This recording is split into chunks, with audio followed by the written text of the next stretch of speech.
그죠? 우리가 지난주에 사회정의와 윤리 들어와서 개인윤리와 사회윤리 비교했고, 가장 대표적인 학자 뉴부어 했고요. 그 다음에 이제 다양한 정의관이 이제 지난주부터 이어지는 주제입니다. 2번 다양한 정의관에서 지난주에 봤던 두 명의 학자가 아리스토텔레스. 아리스토텔레스한테 정의는 비례적인 겁니다. 어떤 정의든 그게 분배적 정의든 교정적 정의든 혹시라도 시험에 아리스토텔레스가 나오면 여러분이 떠올려야 될 게 뭐? 비례적 정의. 자, 그 다음에 이거 두 번째로 배운 학자가 막스죠. 마르크스. 필요에 따른 분배, 공산사회야말로 어떤 사회다? 정의로운 사회입니다. 막스한테 정의로운 사회는 공산사회예요. 공산사회. 자, 그래서 오늘 나머지 세 명의 학자. 그래서 다양한 정의관에서 5명의 학자를 배우는 겁니다. 지난주에 이어서 아리스토텔레스, 마르크스, 오늘 롤스, 그 다음에 노직, 그 다음에 왈처까지. 근데 지난주에 배웠던 아리스토텔레스랑 마르크스보다는 이번 주에 배우는 이 3명의 학자가 훨씬 더 중요하죠. 생윤을 여러분이 수능으로 시험을 보면 가장 난이도가 높고 정답률이 가장 떨어지는 단원이 바로 여기에요. 정의단원. 롤스랑 노직이랑 왈처를 내면 가장 고난이도의 문제를 낼 수가 있어요. 롤스는 우리가 1학년 때 통합사회 할 때부터 좀 이렇게 익숙하게 들어봤던 그런 학자인데, 통합사회에 나오는 롤스랑 생활과 윤리의 롤스의 어떤 포인트랑 윤리화 사상에서 가르치는 롤스의 포인트가 달라요. 그러니까 여러분이 내가 생년을 하면 윤사를 하면 참 편하겠구나 생각하는데, 같은 사상가를 배우지만 윤리화 사상에서 문제내는 포인트, 그 다음에 생년에서 문제내는 포인트가 달라요. 똑같은 파트라도 다른 파트에서 문제를 냅니다. 롤스, 다양한 정의관에서 3번째 학자 롤스를 보면, 자, 아까 내가 처음 시작할 때 아리스토텔레스한테 정의는 비례적인 거잖아요. 그러면 롤스한테 정의는 뭐다? 정말 중요한 단어죠. 뭡니까? 공정이에요. 롤스한테 정의가 뭐냐고 물으면 여러분 일단 첫 번째 단어 뭘 기억한다? 공정. 그래서 책 제목도 뭐야? 공정으로서의 정의죠. 공정으로서의 정의. 지금 외우세요. 롤스한테 정의는 뭐다? 공정이다. 근데 지금 공정함을 좀 더 구체적으로 들어가면 롤스는 우리가 무슨 주의자라고 부르냐면 절차주의라고 불러요. 절차주의자.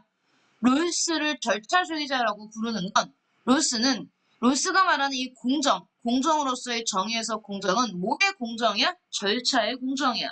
즉 절차가 공정하면 공정한 절차에 따라 결정된 모든 결과는 그게 어떤 결과든 뭐다? 정의로운 결과라는 얘기예요. 그러니까 결과를 생각하기 전에 롤스한테는 뭐가 전제가 되는 겁니까? 절차. 그 절차가 공정하면 공정한 절차에 의해서 만들어진 것이라면 그게 빈부격차든 불평등이든 다 뭐 할 수 있다? 공정할 수 있다. 정의로울 수 있다. 그래서 롤스를 우리는 절차주의라고 부르고, 그 공정성은 뭐의 공정이다? 절차의 공정성입니다. 꼭 기억하세요. 절차의 공정성이 무엇을 보장한다? 결과의 공정성을 보장한다. 그래서 밑에 보시면 선생님이 다시 이거를 자세히 설명했어요. 롤스의 공정함은 절차입니다. 순수 절차적 정의라고 부르는데, 위에 있는 첫 번째 문장을 그대로 해석한 겁니다.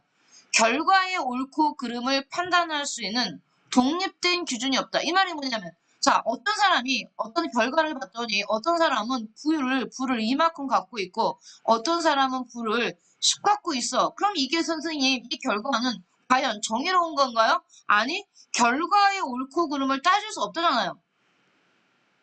결과만 가지고는 우리가 그게 정의로운 결과인지 정의롭지 않은 결과인지 알 수 없대. 그럼 뭘 봐야 한다고? 결과를 보는 게 아니라 롤스는 뭘 볼 거야? 절차. 절차의 공정성만 뭐랬어? 있으면 된댔죠. 절차의 공정성만 있으면 결과는 무엇이 되든 뭐하다? 정의롭다. 공정하다. 좀 아세요? 그럼 롤스한테 정의로운 사회, 우리 앞에서 배웠던 마르크스한테 정의로운 사회는 어떤 사회야? 공산사회지. 그럼 롤스한테 정의로운 사회는 어떤 사회야? 공정한 절차를 통해서 합의된 여기 롤스는 말하죠. 계속 강조하지만 공정한 절차를 강조하는데, 그 절차를 통해서 합의되는 것, 그것을 뭐라고 부른대? 잊지 마. 롤스가 말하는 정의의 원칙이란 우리 들어봤을 겁니다. 정의의 원칙, 정의의 원칙. 그럼 롤스가 말하는 정의의 원칙은 어떤 거야? 공정한 절차를 통해서 합의된 거야. 그런 걸 다 뭐라고 부른 거야, 롤스는? 정의의 원칙이라고 불러요. 그러면 롤스한테 정의로운 사회는 그 정의의 원칙에 의해 운영되는 사회가 무슨 사회겠습니까? 당연히 정의로운 사회죠. 그러니까 롤스한테 정의로운 사회의 전제 조건은 뭡니까? 공정한 절차. 그걸 통해서 만들어진 것. 그걸 우리는 정의의 원칙이라고 불러요.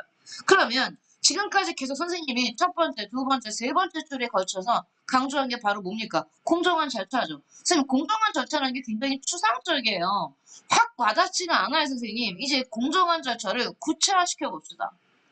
롤스는요, 공정한 절차를 뭐라고 불렀냐면 주치입니다. 뭐라고 불렀어요? 원초적 상황이라고 불렀어요.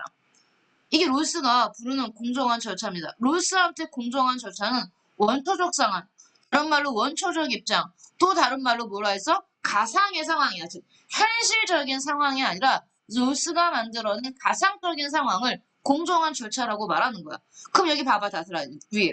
우리가 아까 롤스의 정의 원칙은 뭐랬어? 공정한 절차에서 합의된 거랬잖아. 바꿔 말하면 가상의 상황, 원초적 상황에 있는 사람들이 합의하는 것. 그게 바로 뭐란 얘기입니까? 정의의 원칙이랍니다. 그러면 롤스가 말하는 원초적 상황에 있는 모든 사람들은 이 합의에 참가한 모든 사람들은 다 뭘 쓰고 있어? 무지의 배를 쓰고 있어요. 여기서 무지라는 건 모르는 겁니다. 정보를 몰라. 여기 보시면 나오죠.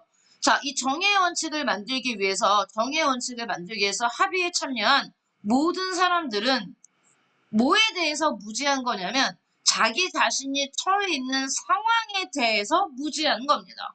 내가 어떤 집안에서 태어났는지, 나의 인종이 뭔지, 나의 성별이 뭔지, 내가 얼마나 머리가 좋은지, 재능은 있는지, 아니면 내가 불구인지 전혀 나의 상황에 대해서 모르는 거예요. 거기에 대해서 무지의 배를 쓴 겁니다. 그러면 자, 여기 나오죠. 이렇게 자기 자신이 처한 상황에 대해서 모르는 것, 그게 바로 롤스가 말하는 공정한 절차라는 얘기입니다. 그런 다음에 시험에 정말 많이 나오는 게 그 다음이죠. 어디까지 무지하냐? 도대체 뭐에 대해서 모르는 거냐? 방금 얘기했듯이 자신이 처한 상황이에요. 자기 자신이 처한 상황을 여기 보면 선생님이 이렇게 구체적으로 뭐 집안, 인종 이렇게 말했잖아. 이거를 다 줄이면 바로 이거야. 자기 자신이 처해 있는 자연적, 사회적 상황을 모르는 겁니다. 자연적 상황이라는 건 내 인종, 성별, 나이, 재능, 지능 같은 거고요. 사회적 상황은 내가 어떤 나라에, 어떤 도시에, 어떤 부모 밑에서 태어났느냐를 모른다는 뜻입니다. 근데 더 중요한 표현이요. 롤스는 이러한 자기 자신이 처해 있는 특수한 상황을 뭐라고 표현했냐면 우연이라고 표현합니다. 그렇잖아요, 여러분. 우리가 북한에 안 태어나고 남한에 태어난 것도 우연이죠. 운이죠, 운. 여기서 말하는 우연이라는 건 결국 다른 말로는 운이에요, 운. 내가 삼성가의 재벌가의 아들로 태어난 게 아니고 그냥 평범한 어머니 아버지 밑에서 태어난 것도 뭡니까? 운이에요. 내가 태어나자마자 버려지지 않고 고아원에 가지 않고 부모님에서 지금 생존해 계시는 것도 뭡니까? 운이죠. 이렇게 자신이 사회에 처해져 있는 특수한 상황, 즉 우연적 요소만 모르는 겁니다. 거기에 대해서만 무지의 배를 쓴 거예요. 그러면 여기 나왔잖아. 일반적인 별표나 일반적인 지식은요, 알고 있다는 얘기입니다. 이 합의에 참여한 사람들이. 여기서 말하는 일반적인 지식은 뭔데? 경제학적 지식이나 심리학에 관련된 지식들은 다 갖고 있어. 알겠어? 다시. 자, 우리는 롤스의 정의의 원칙을 알기 위해서 가상의 상황을 만들었어요. 가상한 상황이 바로 무지의 배를 쓰고 있는 상황입니다. 그 무지의 배를 경제적으로 계산할 수도 있고 굉장히 이기적이고 합리적인 사람들인데 단지 자기가 어떤 상황인지만 모르는 겁니다. 그런 상황에서 사람들이 합의해. 근데 이것도 중요한 게 이런 어떤 무지의 배를 쓰고 사람들이 정의의 원칙을 만들 건데 여기에 그럼 참여한 사람들이 다수결로 결정한 게 정의의 원칙이 아니에요. 너무 중요해요. 만장일치입니다. 모든 사람이 100% 찬성해서 만장일치로 합의를 끌어낼 겁니다. 이제부터. 합의 과정은 어떻게 전개되느냐? 어떤 결과가 나와도 결과는 공정하다. 왜요? 아까도 말했지만 지금 절차가 뭐합니까? 다 무죄의 배를 뒤집어 쓰고 있기 때문에 공정한 절차인 거잖아요. 그 공정한 절차에 의해서 공정한 절차 안에서 만장일치로 결정한 그 합의의 산물은 어떨 거다? 무조건 공정한 겁니다. 아까도 말했죠. 룰스는 절차주의자입니다. 그래서 옆에 나오죠. 절차가 무지의 베일에서 이루어졌으므로 개인들은 자신의 이익에 좋은 결과에 합의할 겁니다. 아까도 말했지만 사람들이 바보가 아니에요. 경제적 지식이 있기 때문에 사람들이 합의를 할 때 내가 어떤 상황인지 모르잖아요, 지금. 왜냐하면 내가 무지의 배를 벗었을 때 나는 정말 재능도 좋고 몸도 건강하고 좋은 집안에 태어날 수도 있지만 정말 내가 태어날 때부터 굴구고 장애를 안고 태어날 수도 있는 거잖아요. 그러다 보니까 사람들이 내가 아까 말했지 굉장히 이기적이라고. 무지의 배를 뒤집어 쓴 사람들은 절대 이타적이 아니에요. 써놓으세요, 여기다가.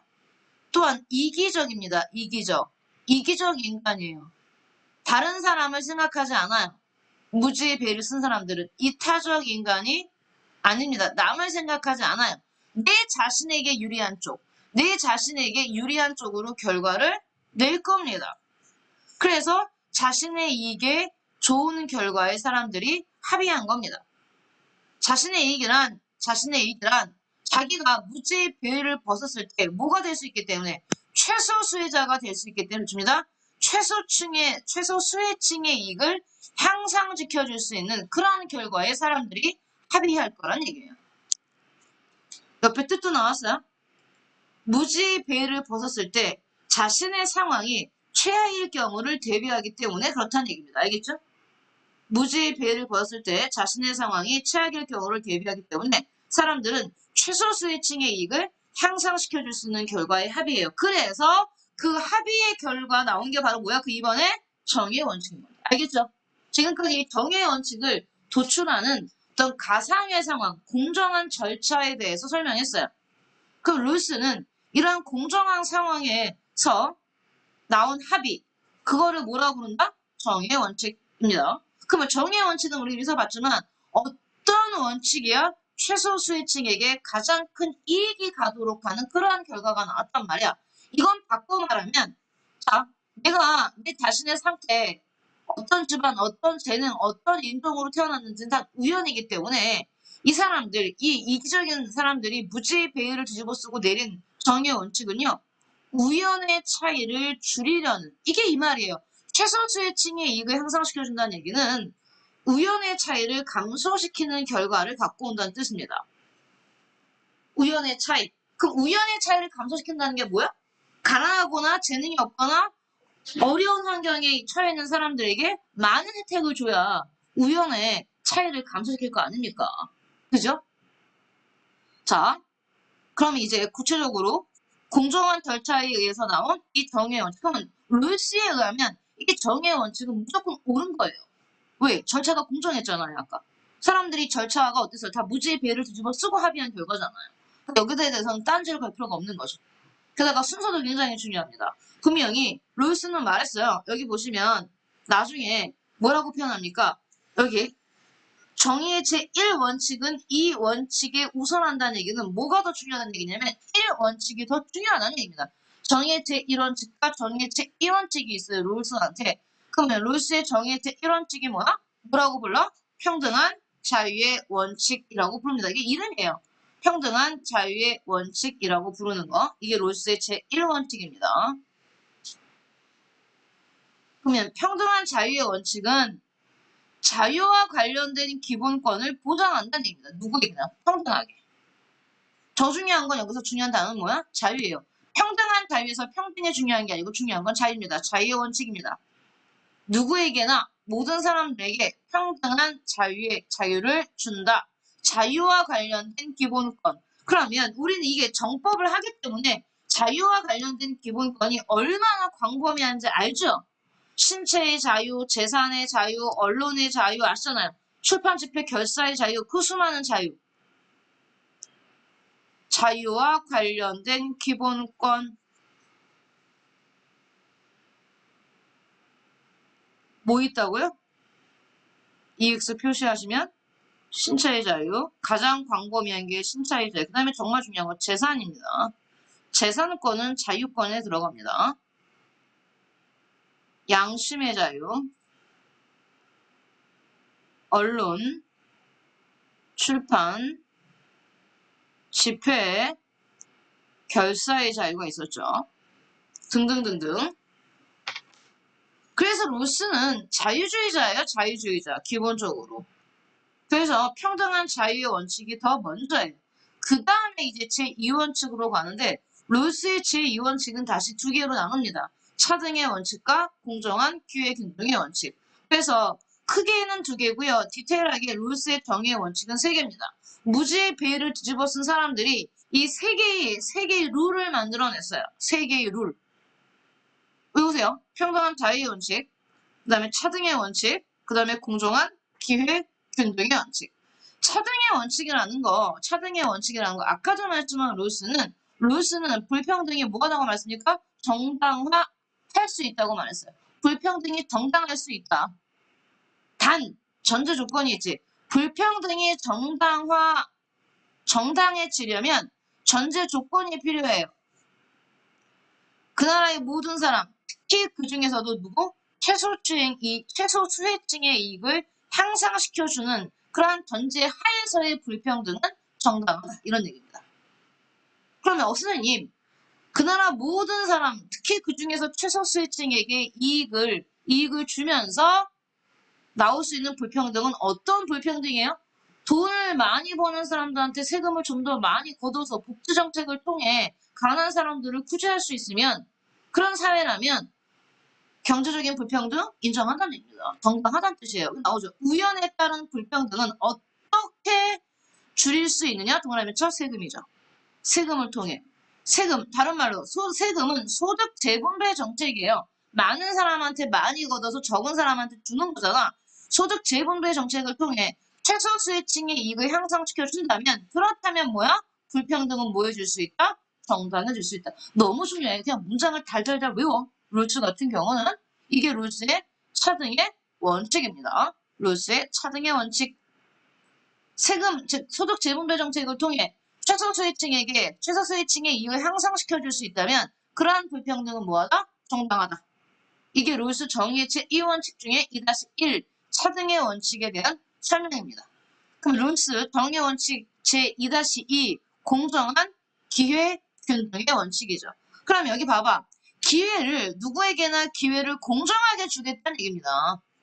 시험 볼 수 있는 기회, 승진할 수 있는 기회, 성공할 수 있는 기회를 주겠다는 얘기인데 여기서 말하는 기회균등은 형식적 기회균등이 아니라 실질적 기회균등이에요. 실질적 기회균등. 선생님, 그러면 형식적 기회균등은 뭐예요? 형식적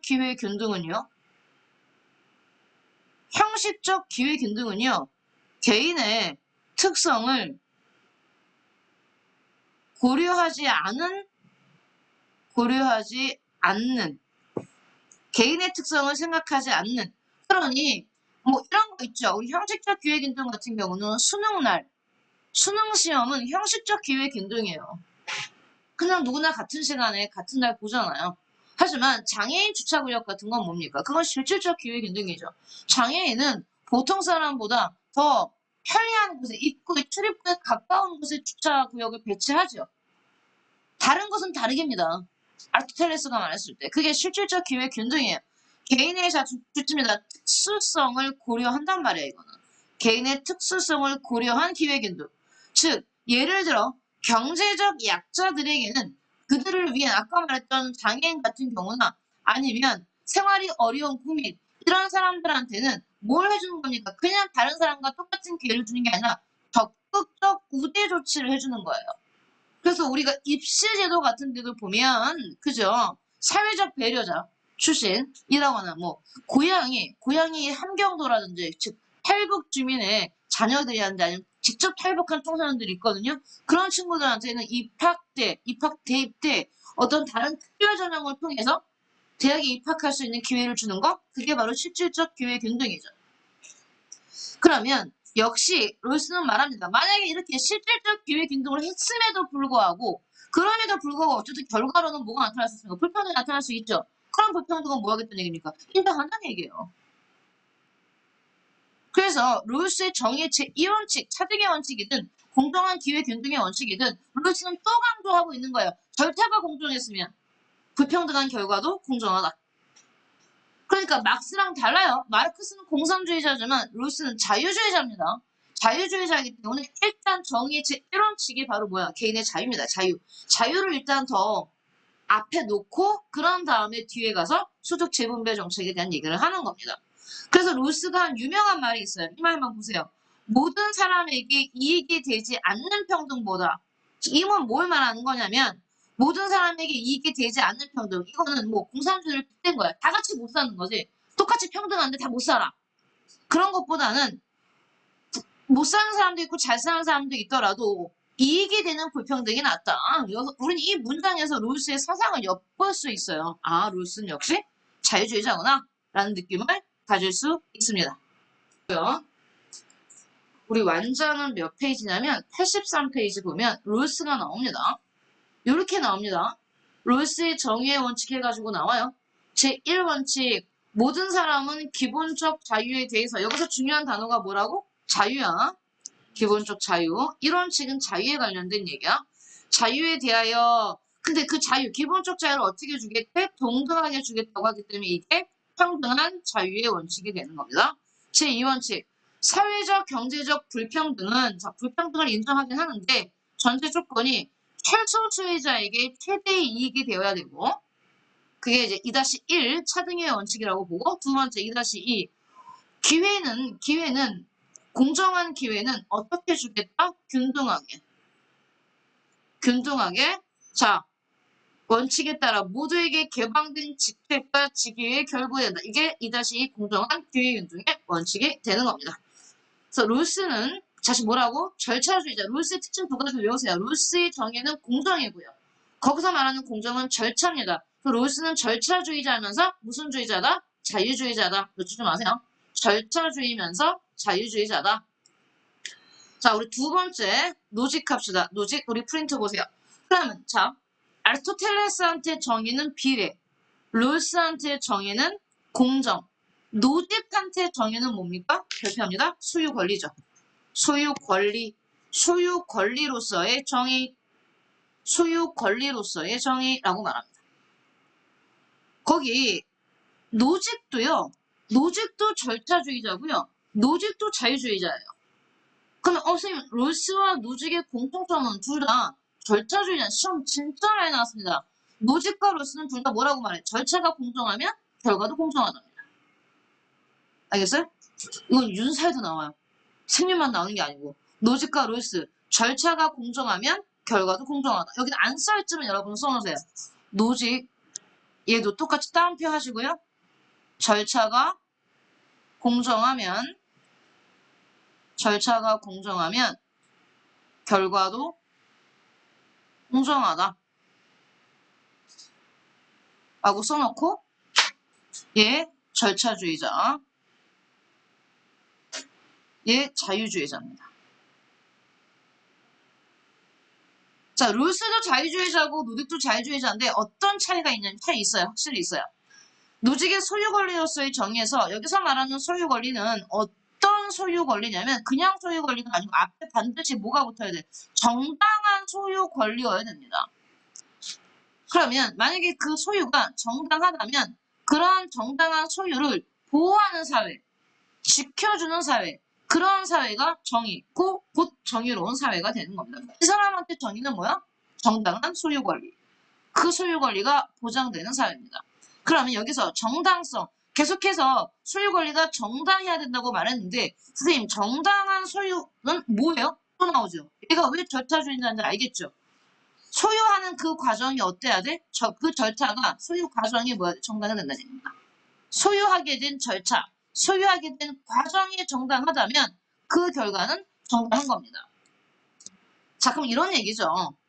자, 선생님이 쓰지 마세요. 선생님이 복권을 샀어. 그래서 복권에 선생님이 1등에 당첨이 됐어요. 이걸 가지고 은행에 가면 5억을 줘. 근데 선생님이 갑자기 삶의 무상함을 느꼈어. 승원이를 제일 내가 첫 번째 만나는 사람한테 이걸 줘야지 생각을 한 거야.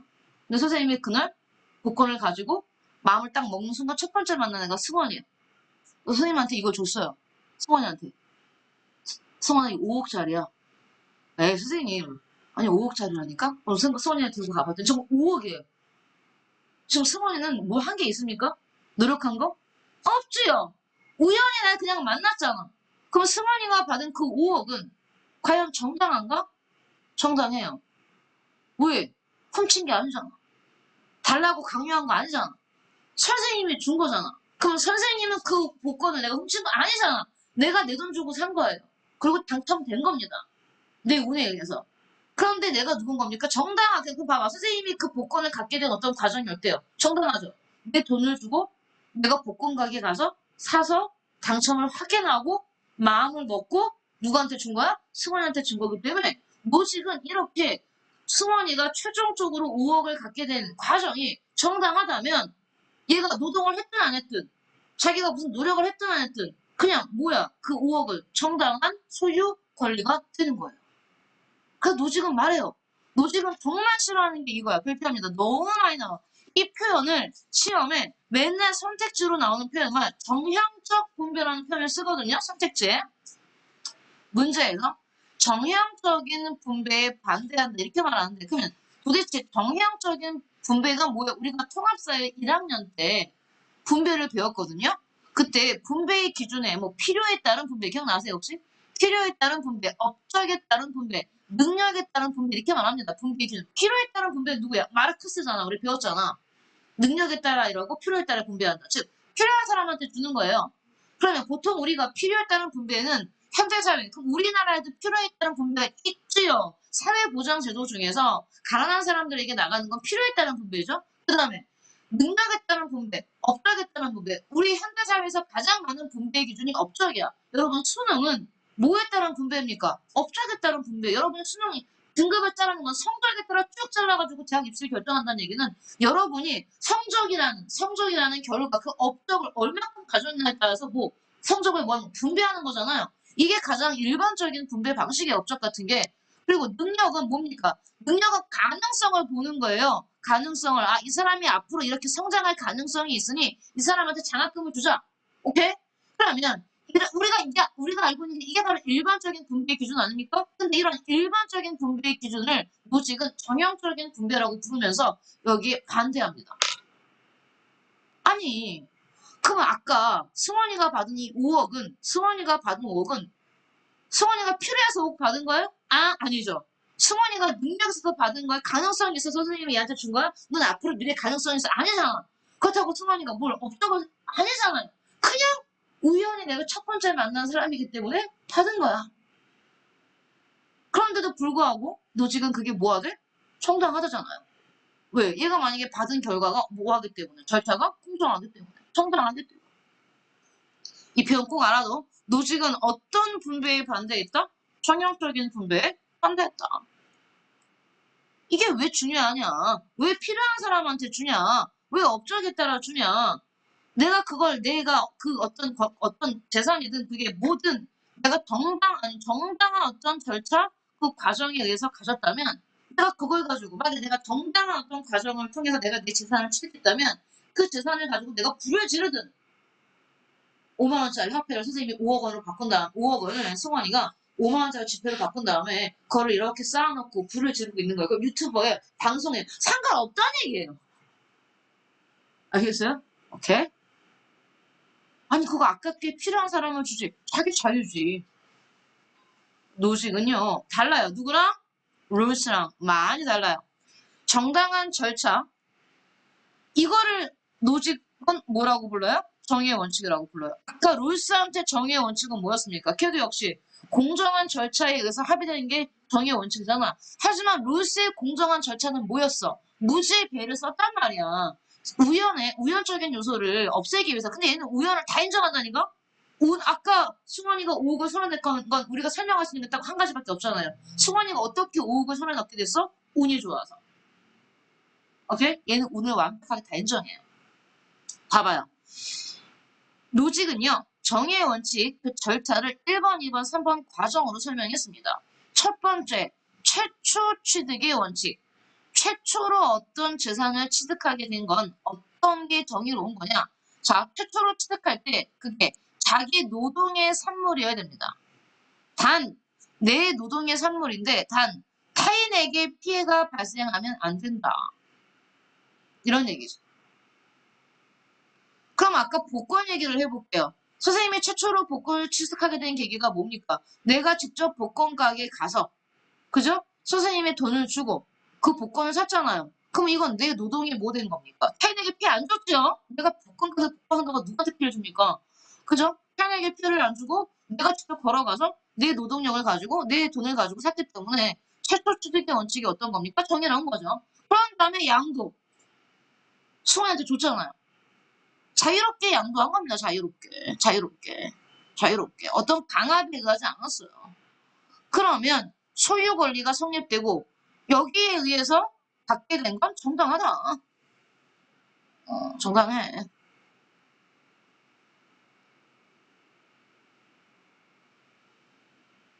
이거 오타예요, 여러분. 이거 교정의 원칙입니다. 고가 아니고 교정의 원칙, 교정이라는 건 고친다, 바로 잡는다는 뜻이잖아요. 그러면 교정은 자, 취득과 양도의 과정에서 뭔가 취득과 양도의 과정, 저 위에는 1번, 2번 과정이 위배된, 타인에게 피해가 된다든가 자유롭게 양도하지 않았다든가 그렇게 해서 위배되는 그러한 소유물은 정당한 소유물이 아니라 어떻습니까? 부당한 소유물이 되는 거죠. 이랬을 때 이러한 부당한 소유물에 관해서는 누가? 국가가 개입합니다. 국가가 개입해서 바로 잡아야 한다. 근데 여기서 중요한 건요. 노직은 이때만 국가가 개입해요. 교정할 때만. 나머지는 국가는 그대로 둡니다. 그래서 노직에게 국가는요. 여기 네모하면 보세요. 최소 국가예요. 정말 국가는 작아야 돼요. 국가는 하는 일이 별로 없어야 돼요. 소극적 국가를 주장합니다. 오직 국가는 이때만 부당한 소유물에 관해서만 국가가 개입하고요. 나머지 소유물에 대한 국가 개입을 여기서 만약에 시험에 국가는 모든 소유물에 대해서 국가 개입을 완전 모두 부정한다고 말하면 그 선택지는 틀린 선택이 되는 거죠. 왜? 국가 개입할 때가 있다니까요. 바로 잡을 때. 교정할 때는 국가가 개입해야 되기 때문에 모두 부정한다고 나오면 그건 틀려요. 다음 아까 말했듯이 노직은 이거 우연성. 이 운은 다 뭐래? 100% 개인 거야. 내가 부잣집에서 태어난 건 그냥 내 운이기 때문에 이걸 가지고 롤스처럼 내가 운 좋게 태어났으니 가난한 사람들을 위해서 세금을 내야 된다? 안 된다요. 아니 내가 좋아서 내 운이 좋아서 내가 잘 먹고 그 유명한 말 있잖아요. 예전에 여러분이 기억나는지 모르지만 예전에 이제 우리나라 뭐 그 모 재벌 그 딸들이 막 비행기에서 땅콩 던지고 막 이랬던 유명한 사건이 있는데 그 유명한 그 가문 뿐만 아니라 이제 그런 사건들이 있었을 때 누군가가 그랬어요. 부모 잘 만난 거? 능력이야. 아쉬워? 니네가 누가 그렇게 태어나래? 라고 말했어요. 금수저? 금수저도 당연히 능력이지. 내가 엄마 아빠를 잘 만난 건데, 그러면 니네가 없이 태어난 건, 그건 니네가 잘못된 거라고 말했던 그 유명한 말. 금수저도 뭐다? 능력이다. 이렇게 말해. 노직이에요. 그래. 이게 내가 태어날 때부터 엄마 아빠가 재벌인 게 그게 내 운이지. 근데 그걸 왜 남을 위해서 내가 써야 돼? 그거 다 내 거야. 여기에 대해서 국가가 너는 부잣집에 태어났으니 너는 세금을 더 내. 안 돼. 그건 국가가 개인을 뭐 하는 거야. 착취한다고 표현했어요. 대단한 사람입니다. 운에 의한 불평등의 문제 말하죠. 운에 의한 불평등의 문제 역시 아까도 말했지만 이 최초 취득의 원칙과 왕도의 원칙이 정확히 공정하다면 그렇다면 뭐야? 불평등은 정당합니다. 그래서 누군가 물었어요. 노직한테. 그러면 굶어 죽는 이웃들은 어떻게 합니까? 만약에 부자 중에서 착한 부자가 있다면 도와주는 거고 아니면 죽는 거고 국가는요 뭘 해야 됩니까? 안 되지. 국가는 뭘 하면 안 돼. 굶어 죽든 말든 놔둬야 돼요. 국가는 오직 뭐만 했어? 아까 부당한 소유물에 대해서만 바로잡는 거지. 국가가 가난하거나 경제적 약자를 도와주기 위해서 세금을 걷거나 복지정책을 쓰면 된다 안 된다? 안 된다요 노직은. 왜? 아까 좀 운이 완벽하게 개인소유라고 말했어요.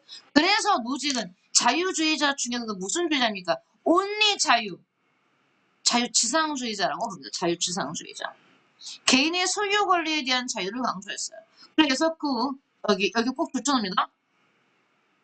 노직은 소득 재분배를 위한 세금은 부당하다고 말했습니다. 경제적 약자를 위한 세금, 거둘 수 없답니다. 국가는 부당한 소유에 대해서 교정적 역할만 해야지 세금을 걷어서 복지 정책을 하면 안 된다. 이게 노직이에요.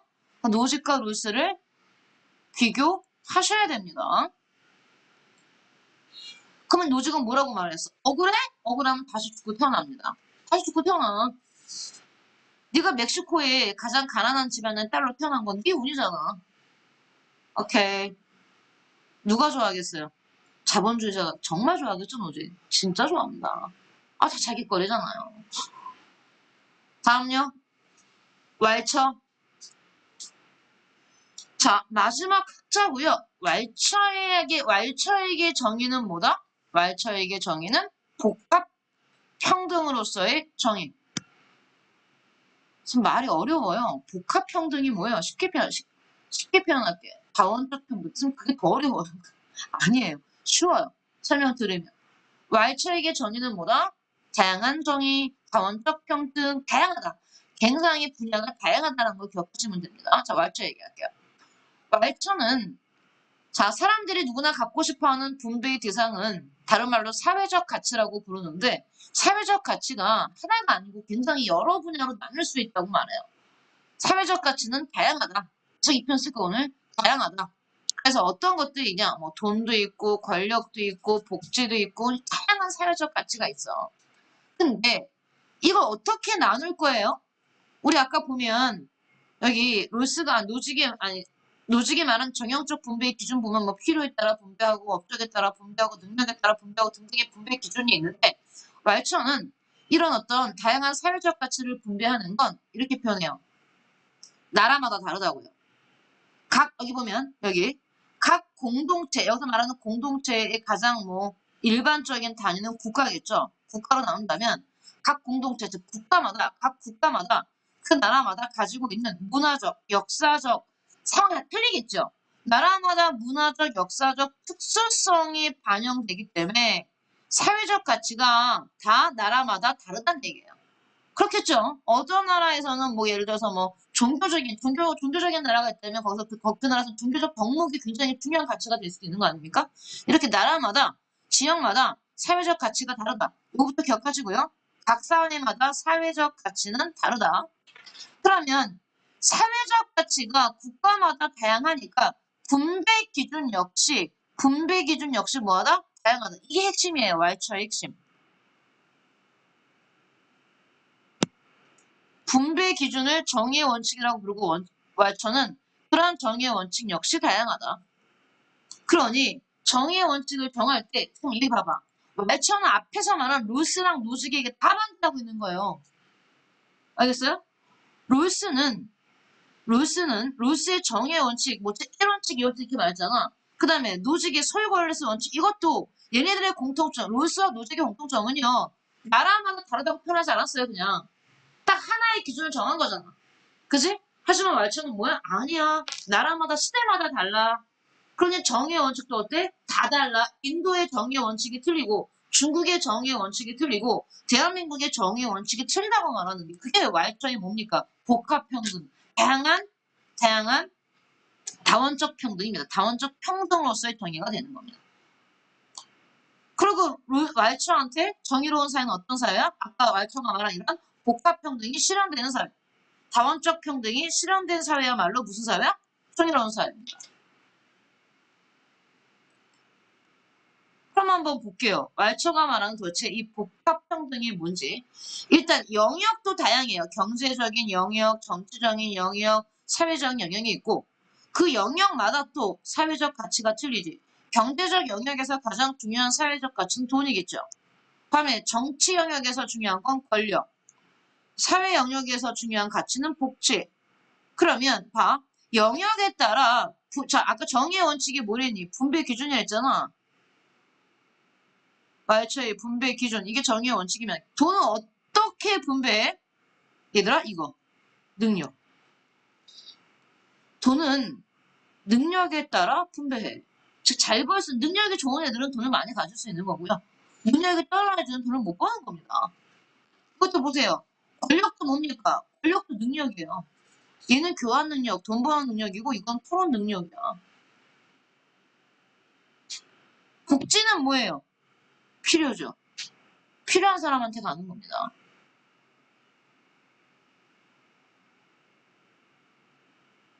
그러면 자, 왈처가 위에 있는 두 학자와 다른 건 영역에 따라 정의의 원칙이 달라요. 달라. 알겠어요? 영역에 따라. 그리고 이게 나라마다 또 다 틀릴 거예요. 그럼 여기 봐봐요. 별표하고 뭐라고 말했어? 사회적 가치를 소수가 독점하는 건 부적절하지 않다. 이 말은 여기 봐. 이 말은 어떤 말이냐면 예를 들어 돈을 그 나라 국민이 100명이 있다고 쳐봐.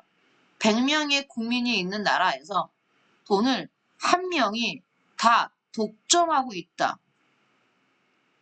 그래도 왈처는 이게 나쁘지 않다는 얘기예요. 왜냐면 걔가 능력이 있어서 돈을 다 가지게 되면 그거는 인정하는 거예요. 단, 잘 들어. 부적절하지 않다는 얘기는 적절하다는 얘기야. 그렇기 때문에 얘는 정의로운 사회에서 얘도 뭐 인정합니까? 불평등 인정해요. 단, 왈처가 주의 깊게 말하는 건 이겁니다. 이게 제일 중요합니다. 단, 한 영역에서의 힘을 이용해 다른 영역의 이득을 취득하는 것. 그건 부당하다는 얘기입니다. 즉, 여기 봐요. 여기 봐요. 아까 그 나라 국민이 100명이 있는데 그 중에 한 명이 돈을 다 갖고 있어. 그럼 이 사람은 경제적 영역에서 어때요? 굉장히 능력 있는 거죠. 근데 자기가 그걸 이용해서 정치적으로도 권력을 갖는 건 뭐든 이게 부당하다는 얘기야. 각각 독자적으로 여기 이렇게 벽이 있어서 이 사람이 돈을 많이 벌었다고 해서 꼭 그 사람이 정치적 능력이 있으라는 법은 없잖아요. 그러니까 선생님 이 사람이 돈도 많이 있는데 토론도 잘해서 자기 힘으로 정적인 권력도 다 가져. 그건 상관없지. 걔가 정의롭게 가진 거니까 정당하게. 근데 그게 아니라 돈을 이용해서 뭔가 정치적 권력을 더 가지려고 하거나 더 가졌다면 그건 정의롭지 못하다는 얘기야. 아니면 반대로 정치 권력을 이용해서 내가 돈을 번다든가 이렇게 영역 간 경계를 마구마구 넘어드는 건 안 된다는 얘기예요. 하지만 내 능력이 있어서 내가 돈도 1위, 정치 1위 상관없다는 얘기예요. 이해하시죠? 보세요. 즉 복합평등이란 사회적 가치가 자신의 고유한 영역, 여기 봐봐. 자신의 무슨 영역? 고유한 영역에 머무르는 것이다. 각 영역간을 동그라미 치세요. 경계를 확보하고 영역 간의 자율성을 인정하는 거예요.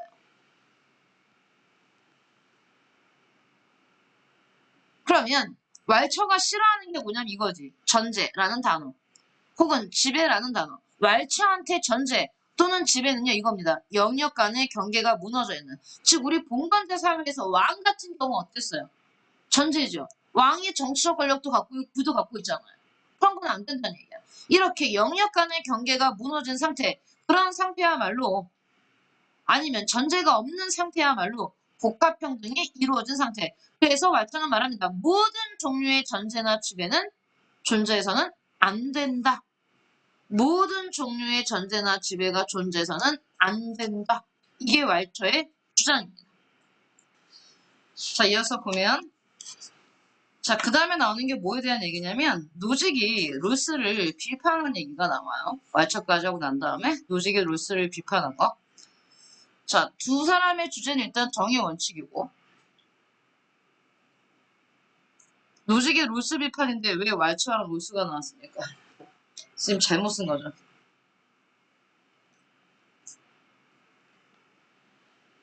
그러니까 이게 뭐냐면 일단 이거 제목을 보기 전에 여기 한번 보면 왈처는 공동체의 그 나라마다의 어떤 역사, 문화를 배제한 정의의 원칙은 실현될 수 없다. 그래서 어땠어요? 아까도 말했지만 나라마다, 지역마다 각각의 사회적 가치가 다 다르고 사회적 가치가 다르기 때문에 사회적 가치를 분배하는 정의의 원칙 역시 다 다양하다 이렇게 말했잖아요. 근데 롤스 같은 경우는 어땠어? 롤스가 정한 가상의 상황이라는 것 자체가 나라를 어떤 나라마다 사회마다 다를 거라는 어떤 전제조건을 두지 않았잖아요. 일률적으로 하나를 정해서 적용했잖아요. 그러니까 왈처가 봤을 때 여기 노직이 아니고 왈처겠죠, 그러니까. 왈처가 롤스를 비판한 겁니다, 지금. 왈처의 롤스 비판. 롤스가 말한 이런 가상적 상황, 이 무지의 배를 쓰고 도출된 정의의 원칙은 하나잖아. 그렇기 때문에 왈처 입장에서는 그런 정의의 원칙은 옳지 않다라고 말하겠죠. 얘는 다양한 정의의 원칙이 나오는 거고 얘는 단일한 정의의 원칙이 나오는 겁니다. 거기다 하나 더 써놓으세요. 노직과 마찬가지예요.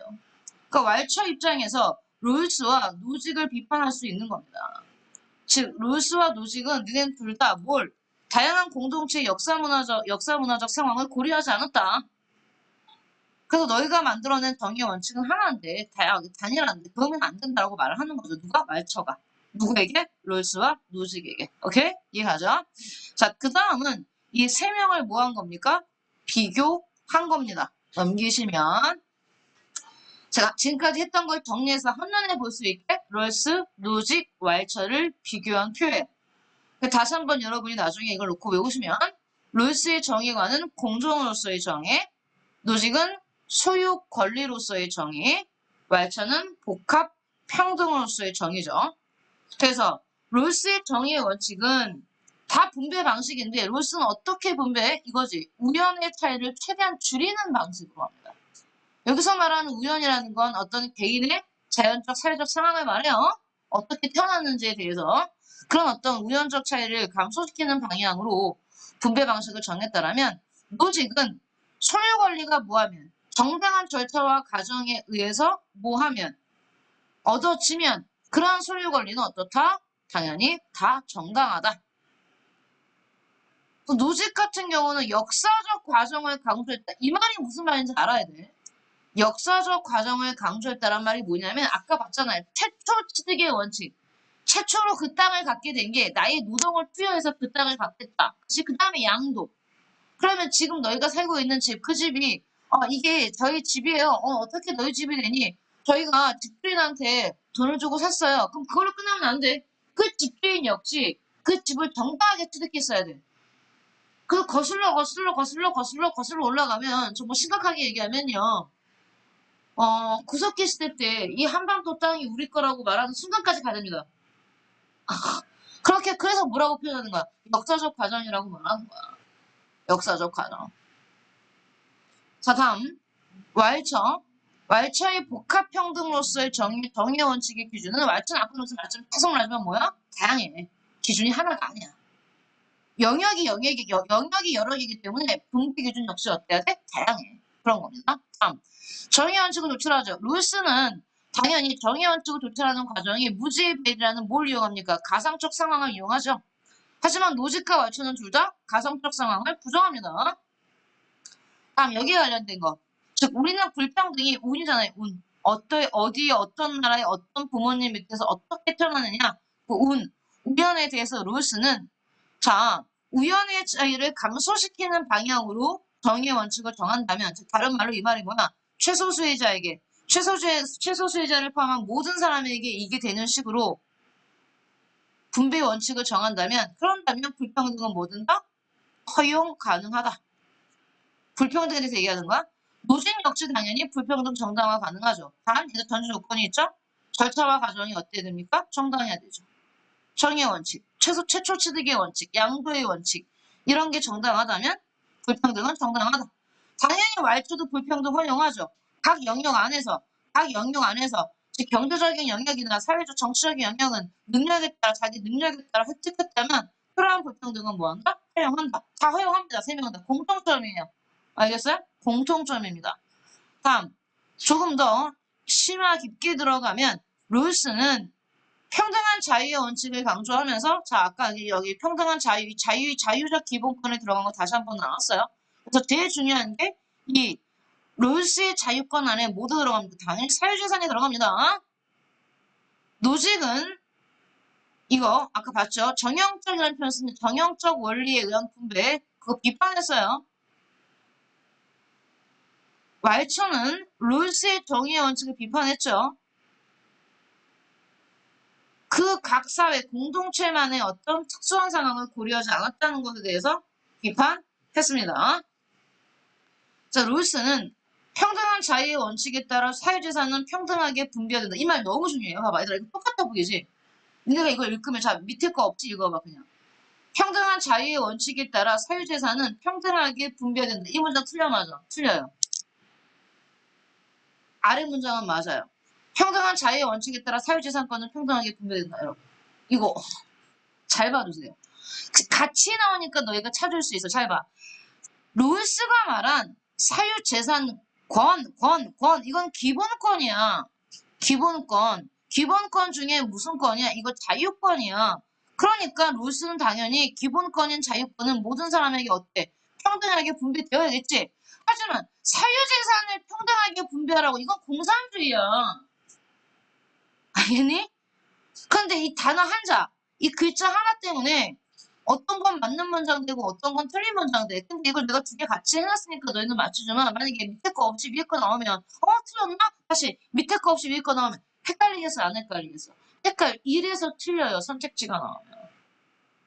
알겠어? 여러분이 공부를 잘했어도 애매하게 해놓으면 어중간하게 하면 틀려요. 완벽하게 개념을 이해하셔야 돼요. 롤스는 기본권으로서 사유재산권이 평등하게 분배되어야 한다고 말한 거지 사유재산 그 자체를 평등하게 분배되어야 한다고 말한 거 아니에요.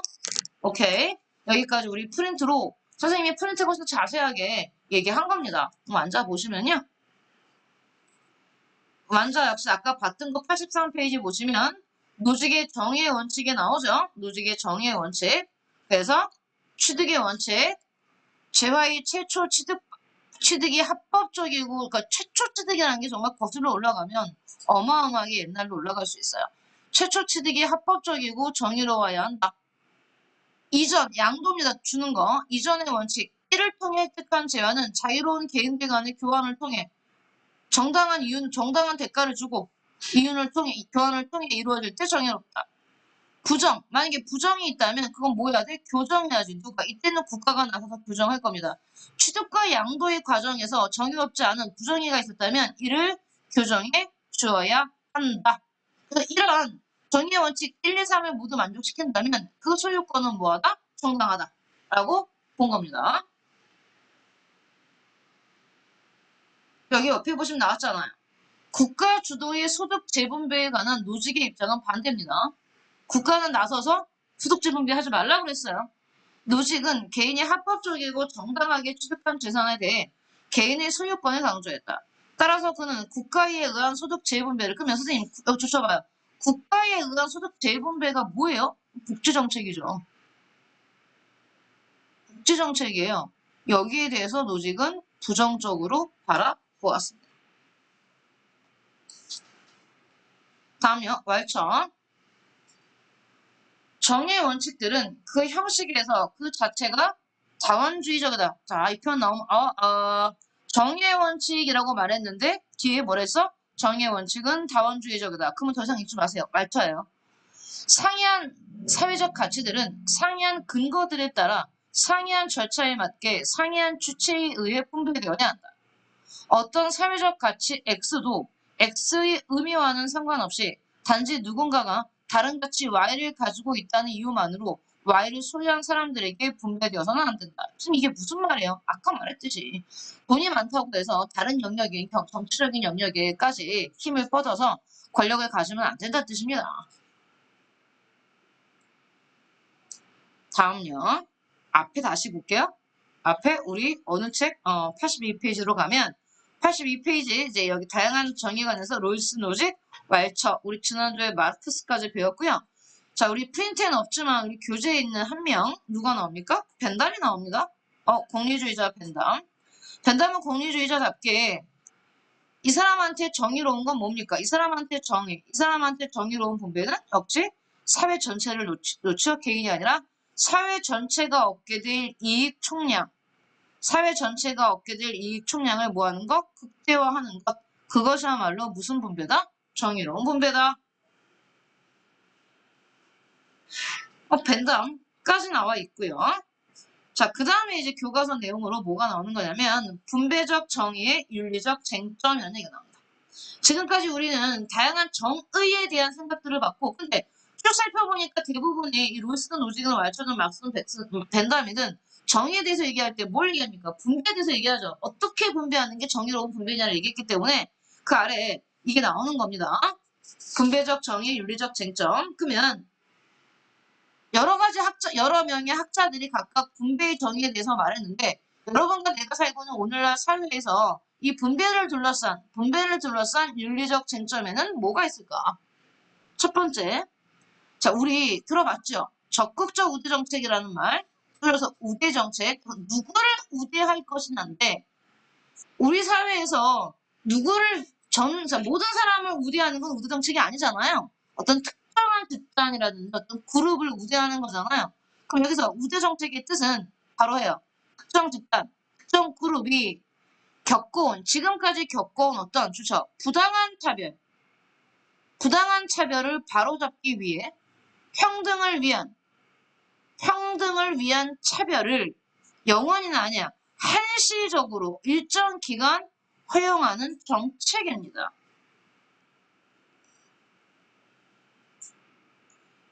그러면 자 생각해 보세요. 미국이라는 사회에 보세요.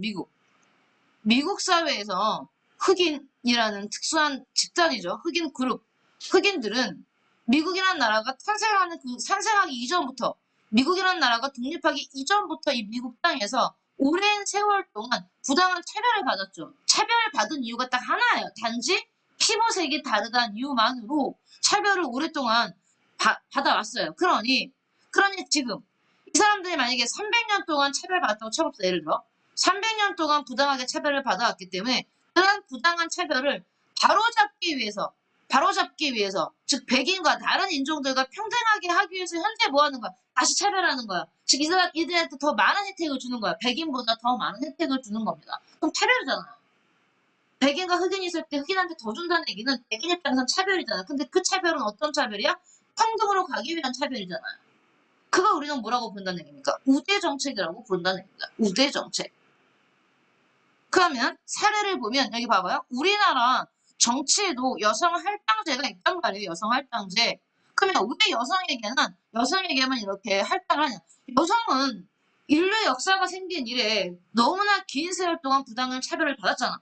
그러니까 그걸 바로잡기 위해서 지금 뭐 해주는 거야? 우대하는 거죠. 그 다음에 대학이 농어촌 특별 전형이라는 걸 만들어 놓고 이들을 우대합니다. 왜? 농어촌에는 아무래도 도시에 비해서 사회적 자원이 훨씬 더 적기 때문에 그들이 그런 부당한 차별을 받았기 때문에 그들의 차별을 바로잡기 위해서 차별하는 거예요. 또 뭐 있어요? 지역 균형 선발. 정부의 지역 인재 채용. 왜냐하면 우리는 워낙 지방에 대한 어떤 불균등이 많아서 그래요. 이런 것들이 우대 정책인데 그러면 우리가 우대 정책이 뭔지 봤고 이 우대 정책도 역시 분배잖아요. 그럼 이걸 둘러싼 어떤 뭐가 있다? 쟁점이 있을 수 있다. 즉 쟁점이란 찬성과 반대의 의견이 갈라진다는 얘기입니다. 찬성하는 사람들은 우대 정책을 찬성하는 사람들은 첫 번째 어떤 논리를 내세웁니까? 보상의 논리. 오랜 세월 동안 부당하게 차별되어 받아왔으니 지금 우대 정책은 그들을 위한 일종의 보상이다. 이게 첫 번째 근거고요. 또 어떤 사람들 이렇게 말합니다. 공리주의, 벤당 같은 경우죠. 즉 이들을 우대하는 것이야말로 사회 전체 이익이 되는 거다라고 말하는 겁니다. 왜? 이들을 우대함으로써 사회적 갈등을 줄이는 게 되고 그렇다면 그것 뭡니까? 사회 전체의 이익이 커지니까. 그러니까 우대 정책을 해야 된다. 자, 세 번째 근거죠. 재분배의 논리. 자연적 사회적 운 편에서 운으로 발생한 불평등.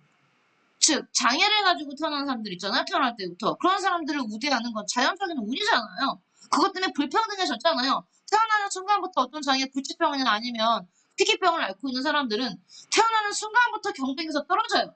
그죠? 그 사람들을 불평등을 고쳐서 좀 더 기회의 평등을 보장하겠다. 이런 근거를 내세우면서 우대 정책을 찬성하는 측이 있고요. 반대하는 사람들은 별로는 없지만 그래도 있어요. 어쨌든 여성이나 흑인이나 지방 사람들이나 이런 사람들, 이런 특정 집단에게 결국 혜택을 주는 거잖아. 그 사람들은 한 것도 없는데, 그러면 업적에 의해서 분배를 한다면 그 사람은 아무런 업적도 없는데 분배하는 거니까 업적주의에 위배되는 거 아니야? 라는 근거. 두 번째. 아니 그 사람들이 오랜 세월 동안 오케이 억압받았어. 하지만 내가 억압했니? 그건 과거의 사람들이 억압했잖아. 난 억압하지도 않았는데 왜? 과거 사람들이 억압한 걸 왜 지금 내가 보상해야 돼? 그죠? 억압한 사람과 보상해주는 사람 간의 어떤 불일치. 다음. 아니, 흑인들을 차별하는 게 좀 옛날의 미국인이지 현대 미국은 아니 이렇게 말하는 거예요. 역차별 문제를 내세우죠. 역차별 내모입니다. 역차별. 오히려 여성을 우대하면서 남성이 오히려 더 기회를 잃고 있잖아. 그렇게 역차별이 발생할 수 있잖아. 그건 결국 갈등을 유발할 거야. 그러면 니네 공리주의자에 주장하는 대로 이게 어떻게 사회 극대의 이익이 되겠어? 안 될 수도 있어. 갈등이 유발되니까 이런 근거를 내세울 수 있다는 얘기입니다. 됐죠? 다음 두 번째 윤리적 쟁점은 무엇을 둘러싼 윤리적 쟁점입니까? 네모하세요. 부유세. 자, 부유세는 일정한 수준 이상의 자산을 보유하고 있는 사람에게 비례적으로 또는 좋습니다. 누진적으로, 우리는 비례세, 누진세라는 표현을 씁니다. 누진적으로 세금을 부과하는 것. 부유세입니다. 부유세에 대해서도 찬성하고 반대하는 논거가 있대요. 찬성하는 논거는 자, 선생님 여기 보세요, 여러분. 자, 누군가 아버지가 재벌이야. 그래서 나도 그 부를 상속받아서 재벌이 됐어. 그럼 어떤 사람은 이게 철저하게 자신의 운이라고 말하는데 여기에는 허점이 있어요. 이 사람이 재벌이 될 수 있었던 것은 이걸 사주는 소비자들이 있었기 때문이겠죠. 얘가 무인도에 있으면 무슨 재벌이 될 수 있습니까? 이 사회가 없다면 재벌도 없어요. 근데 그 사람들은 이걸 깡그리 무시하고 이걸 자기 다 100% 자기 운이라고 표현하는 거거든요. 찬성하는 사람들은 이러한 부유세를 통해 재분배를 통해 불평등을 줄일 수 있다 이렇게 말하고 또한 세금은 사회적 약자의 복지를 위해 쓰기 때문에 빈부격차를 줄일 수 있다. 그럼 물어봐 누군가가. 선생님 불평등을 해소하고 빈부격차를 완화하면 좋아요? 그래야 사회가 안정돼 폭동이 안 일어나. 그래야 계속 부자가 될 수 있어. 내가 아무리 부자면 뭐 대문 열고 나가면 매일 폭동 일어나고 내란 일어나고 전쟁하고 있으면 어떻게 행복하겠어요? 자기 물건이 어떻게 팔리겠습니까? 근데 반대하는 사람들은 얘기합니다. 개인에 대한 재산권을 과도하게 침해할 수 있다. 부자들에 대한 또 다른 차별이 될 수 있다. 그럼 부자들은 우주에 가서 따로 살아야 돼요. 어쨌든 이런 어떤 아주 현실적인 근시안적인 이유를 들어서 반대하는 사람들이 있어요. 있습니다. 그래서 선생님이 내용은 다 했고요. 자, 여러분은 그 다음 페이지에 나오는 문제를 좀 풀어볼 건데요.